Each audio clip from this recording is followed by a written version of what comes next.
Hey, so this is Chris on Rekkid Talk, and today I'm going to do something a little bit different. I'm going to participate in one of the vinyl community tags. So this is the Jazz Vinyl tag. I'm going to preface this by that I don't have a huge jazz collection or have all that much jazz knowledge by any means. What you're going to see is going to be definitely skewed towards kind of your Jazz 101 beginner sort of albums, sort of the standard albums that people first pick up. And then there's also going to be a lot of bias towards what has come out on Vinyl Me Please in the last year or so.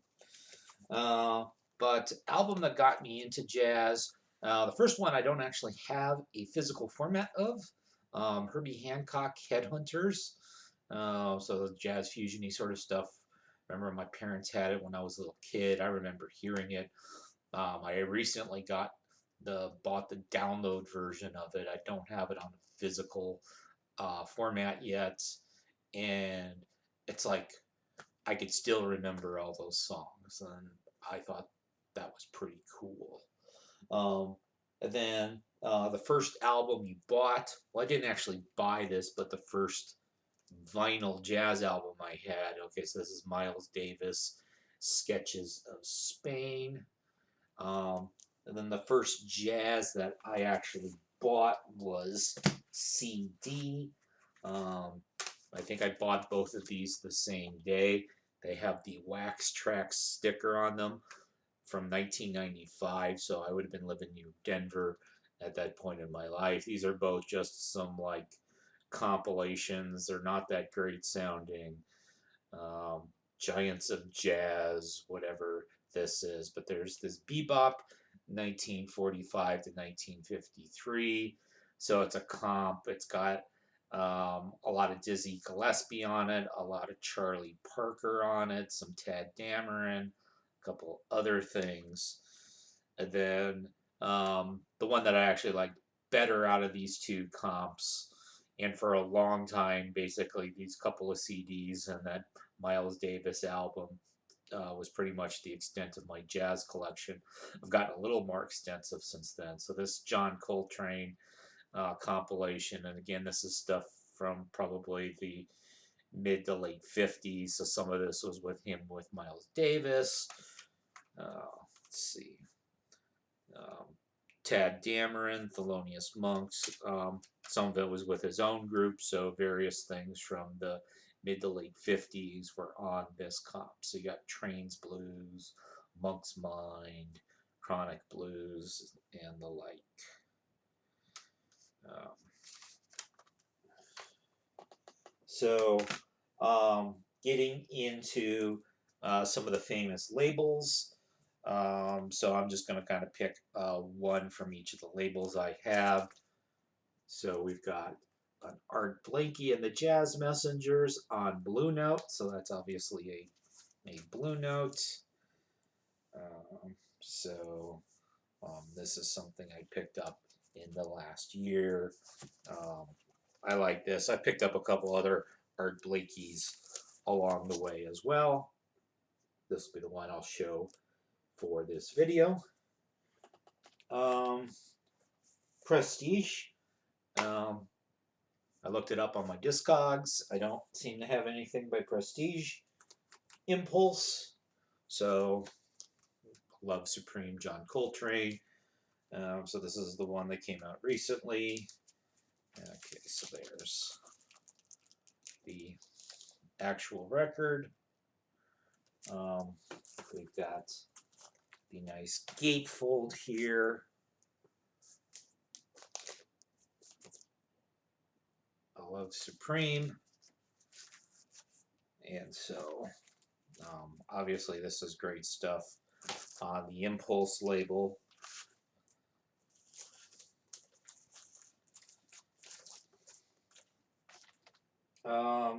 Riverside. So here's one of the Vinyl Me Pleases that I got. So you got the big Vinyl Me Please Obi here in my sleeve. So on the Riverside label, Sonny Rollins, Freedom Suite. So, and your backside. Um, so this was um, good one. I don't remember if I have it. I think I have a couple other Riversides as well. Um, Contemporary label, I don't have anything. Small jazz label.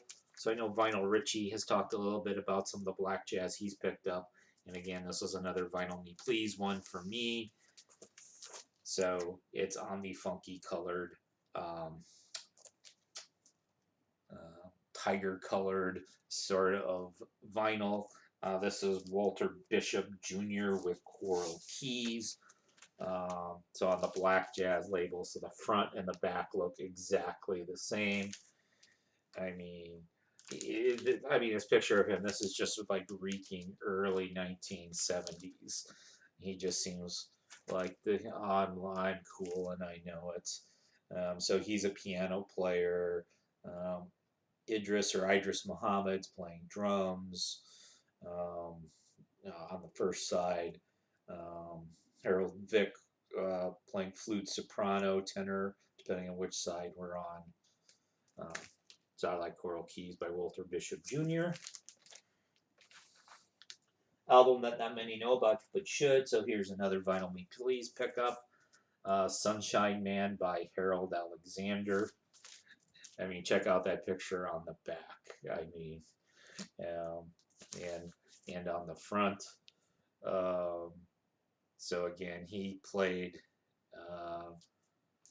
sax and flute depending on the song. Again, we've got flute and soprano sax. We've got funky colored vinyl. Pretty Purdy on drums. So came out early 70s. My understanding is that Harold Alexander was a guy that only really stuck around the music scene for a few years. Only had a couple albums out, then kind of disappeared. I think original pressings of this are like a real rarity. Sunshine Man was. So Vinyl Me, please put this out as an exclusive pressing. I have number 268 out of 500 for whatever that's worth. Not many know about, but should. So we'll throw up another Vinyl Me Please. So this is Gabriel Jabo. So he's a Hungarian guitarist. This came out in the late 1960s. It's got sort of that Roma feel to it. And I know the Vinyl Me Please community online, they really freaked out over this. This is kind of like one of the, I don't think many people knew about this, and people really dug this album. Those came out on their classics sometime last year.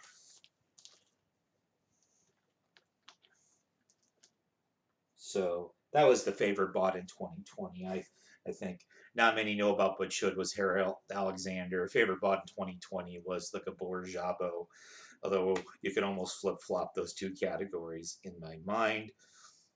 Favorite album in an artist discography. I'm going to throw out a couple of these. One of these is going to be Me Cheating. So here's another black jazz record.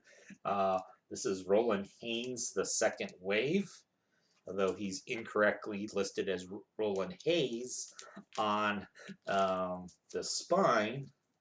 And this was another Vinyl Me Please reissue on the requisite Vinyl Me Please Not Black. So of course I'm cheating here because this is literally the only album Roland Hayes ever released. So there's my ranking the albums. Roland Hayes, Second Wave, number 1. So this album actually had a dual piano keyboardist, Roland Hayes, and a guy named Kirk Lightsey, and then Henry Franklin on bass, Carl Burnett on drums. This came out in 1975. Roland Hayes has certainly become a powerful new force in contemporary soul jazz. If this, his debut album on black jazz, is any example of his creative capabilities. And then the guy disappeared. He's never put out another album. I think they're pretty much, I think nobody really knows what happened to this guy. Is he still alive? What's he doing? Did he change his name? Did he go into witness protection? So there's my favorite from the Roland Hayes discography. Then I'm also going to give you the favorite from the Miles Davis discography with a disclaimer that I have certainly not even scratched the surface with the rather large discography of Miles Davis. I'll give, obviously, this is a very famous album by him, Bitches Brew. This is not Vinyl Me Please. It's a recent reissue, but it's just on standard black vinyl.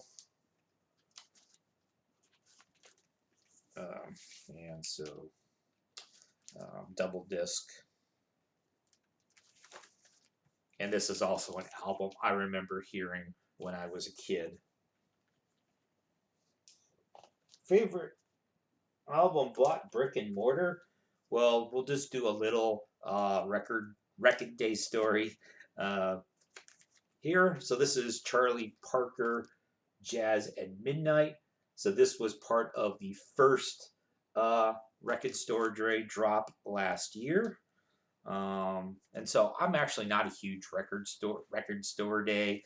Oftentimes I don't go. When I do go, I never actually get there early in the lineup. A lot of times I won't even have looked at the list of what's being released. I just figure, hey, I'll go to my local record store. I'll buy a record. Maybe it'll be one of the record store day records. If I don't like any of the record store day records that are left when I get there, well, then I'll just buy something else. But I always seem to walk away with an album or two every time I go to a record store day. Um, and so this one is on August 29th of 2020. August 29th happens to be my birthday. It also happens to be Charlie Parker's birthday, and August 29th, 2020 happened to be the 100th anniversary of Charlie Parker's birth. So I think that was the sort of the gimmick why they put it out that particular day. And I know it's probably going to be careful here. Um, that's actually on sort of a sort of a midnight blue, so it's bluish. I don't know. It might just look like it's regular black. But let me get that back in. I mean, it's not the most amazing album ever, but I just thought it was kind of fun that my birthday is the same as Charlie Parker's birthday, and I bought this on the 100th anniversary of Charlie Parker's birth. What's next category? Record bought online. Well, most of what I've shown you have been bought online. Gifted. I couldn't find any jazz vinyl that I've been gifted. I mean, I guess the Sketches of Spain was passed down to me. I did get a couple of CDs as a gift from an uncle. So here's the Gets Gilberto, Girl from Ipanema. Obviously, this is very famous. And I don't know if she's considered. I don't know if she's actually considered jazz or not. But the same time I got um, Gilberto's daughter, Babel Gilberto, this Tanta Tempo. So this came out in 2000. I probably got this gift probably a few years after this. Box set. I don't have any jazz box sets. 10-inch or 7-inch. I don't have any jazz 7-inch or 10-inch. What's the most recent? Well, okay, here's another Riverside record, another Vinyl Me Please record. So this is Chet Baker in New York. So I got this just a couple of weeks ago. I probably only listened to it 2 or 3 times so far. Another Vinyl Me Please exclusive. I have number 569 out of 750. And of course, it's on non-black vinyl. Hope to find in 2021. Well, something that I'm probably going to be getting in June is from Vinyl Me Please. They're going to be releasing Dorothy Ashby, who's a jazz harp player, the Rubaiyat of Dorothy Ashby. I'll be honest, I never heard of her before she was announced. I think she's part of the classics track. Jazz harp, I was thinking, okay, maybe this isn't going to be any good. Maybe I'm going to swap that particular month. But I found it on, I streamed it and I thought it sounded pretty cool, and I'm going to pick it up. So hope to find, I think I will find that. I hope to upgrade. Eventually would like to have Headhunters on vinyl by Herbie Hancock rather than just my files of it. Free jazz, don't really have any free jazz. I mean, I don't have anything that's obviously free jazz like Ornette Coleman, Albert Eiler. If you want to call McCoy Tyner Sahara free jazz, I don't think it qualifies strictly, but I'm just going to show this album anyway. Yet another Vinyl Me Please classic. Um, and so obviously he had been in John Coltrane's group, of course, and then went out on his own. Definitely experimenting, as the OB back here is saying. Long experimented with non-Western modalities, pushing through the suddenly archaic norms of bop and swing. Pan-African inflected post-bop. So, and